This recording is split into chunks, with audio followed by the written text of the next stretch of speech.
เอาเงินแน่บริกินเขามาล้างมือแล้วเอาเงินแน่เอาเงินแน่บีไปใกล้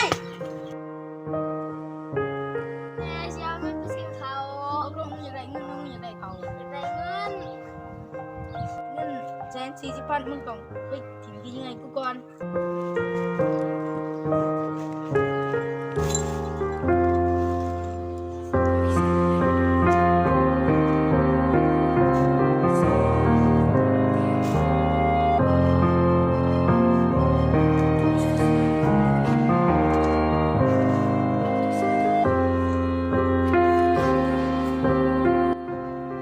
แค่เดียวก็ใส่งานได้เนาะเอาเงิน140,000ก็ต้องเคาะเด้อสู้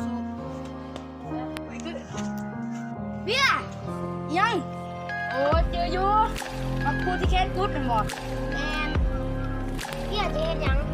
บ่ได้เฮ็ดหยังดอกเดี๋ยวนี้เศรษฐกิจบ่ดี ถ้าเกิดไปบอกไปยืมเขาไว้